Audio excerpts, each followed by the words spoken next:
Yeah. The observer pattern.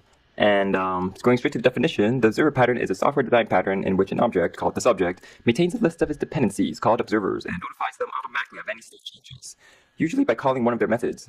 Okay, so what exactly does that mean? Well, essentially, there is something of interest, which is the subject. And if you're interested in it, then you will subscribe to it, asking every time you make a new update, notify me. And this can be done for many, many other people. So those are the observers. Uh, Rather popular example would be Twitter. The subject would be the user's Twitter, whether he's a musician, an actor, or whatnot. And the observer would be people like us who are interested in the subject, interested in the musician's music, in their acting. And every time they publish something new, or when they tweet, then we will get updates from it because, well, we subscribe to them. So let's take a quick look at the class diagram. Here we can see the subject, which the subject we use, in the example we used would be a Twitter account. We have a list of observer collections because we want to, it's the subject's responsibility to keep track of who wants to know their updates. Then we have one for registering observers, unregistering, and notifying the observers, which is pretty self-explanatory.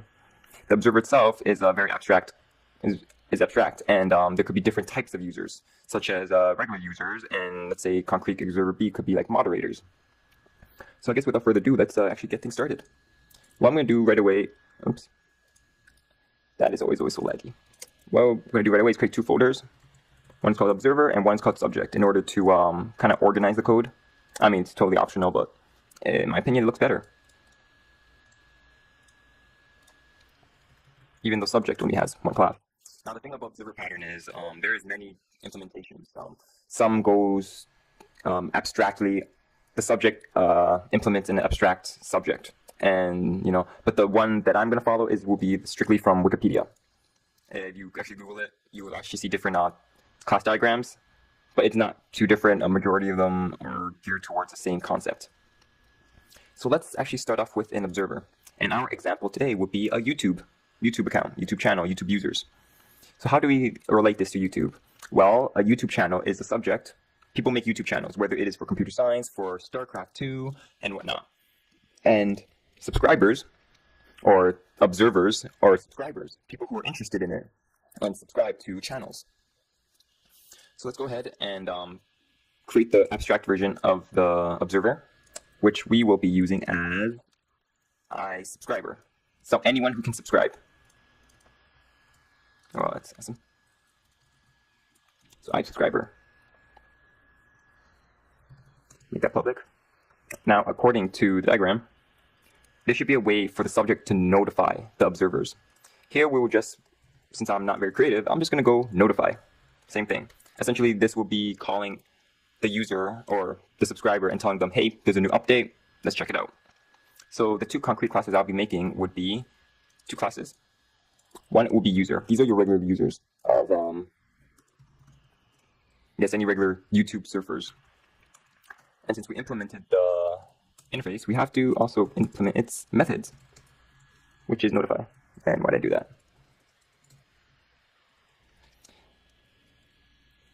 I'm going to copy that. And then let's say for YouTube, there are also moderators, people who are paid to view channels and to verify whether new video updates are copyright infringements, making sure that it doesn't violate that.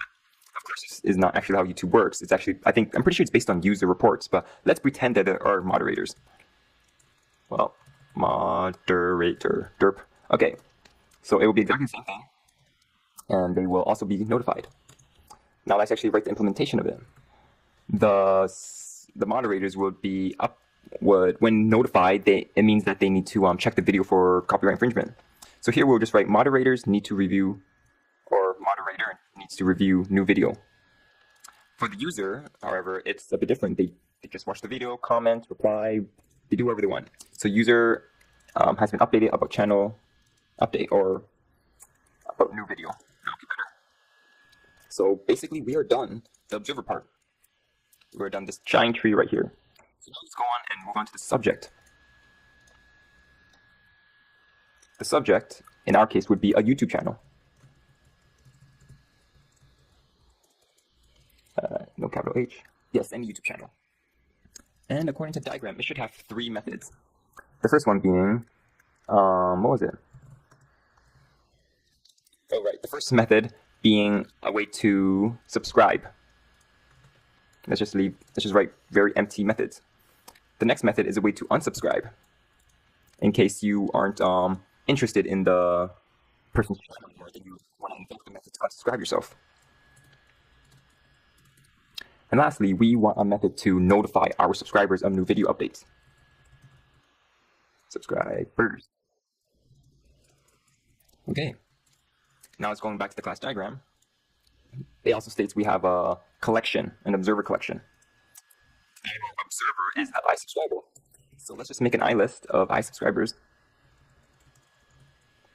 or iSubscriber, and we'll call it the subscribers. Because in YouTube, when you subscribe to someone, you click the little button saying subscribe. So might as well just follow that. Gotta include. All right. So what do you want to do? When you want to subscribe to someone's channel, you give them their information so they can add you to their list of subscribers.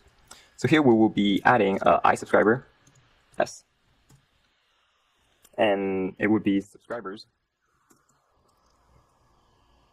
You want to add them into your list.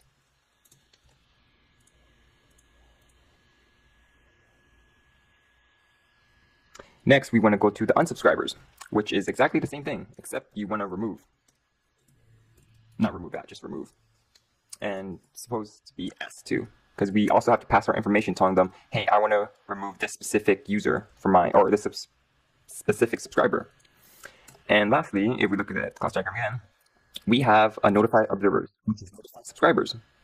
And it says to loop through each one and notify them. So here we will have a for each. And we want to have s.notify. Right, so we have everything we need in order to, or everything we need according to the class diagram. Now let's write the code to actually run it to make our example work. First, we want to create a YouTube channel. And let's say I created my new YouTube channel. It's just basically stating, oh, I signed up for YouTube and, I'm a potential person who can make videos and people will watch or might watch. Next, we have existing users, and these users has been here for quite a while, and they are subscribers. They can subscribe to my video updates and review them. Anyways, we have one called Joey, which is a type user, one called Alex, which is also just a regular user, and then we have one called Guy, which is a moderator who will review my videos in case of copyright infringement. Now, all of them are interested in my videos, so they all subscribe to me. So here, Joey's subscribing to my videos, Alex subscribing, and Guy subscribes. All right, so what's next is that I upload a new video. And when I upload a new video, I want to notify my subscribers. So here, I upload a new video, so I want to notify my subscribers. Let's add a console.read key in order to pause the screen, because the message will pop up that we wrote earlier. All right, so we're going to see that a user has been updated about a new video, which is Joey. The second user has been updated about a new video, which is Alex. And then moderator needs to review new video, which is Guy. Which, hey, everything's working great. However, let's try the unsubscribe. Alex, after a while, says, hey, your videos are boring, I don't like them, or I lost interest in the subject matter, so Alex unsubscribed, which is right here. Now, if we were to call the subscriber list again, let's run it. Here, the beginning's still the same, all the way up to the third line. Then we printed out Alex unsubscribed, which then I called the notify my subscribers again because I have a new video. However, this time I only have 2 people on my subscription list. So the first user corresponds to Joey, and the second one corresponds to the moderator that needs to review my video. And really, this is it for the observer pattern. It's just a basic way to keep people updated about a subject of interest. So YouTube channel and what was the first example I have? All right, a YouTube channel, a Google profile, a Facebook fan page, and what was the first? And a Twitter account. Anyways, I hope you enjoyed.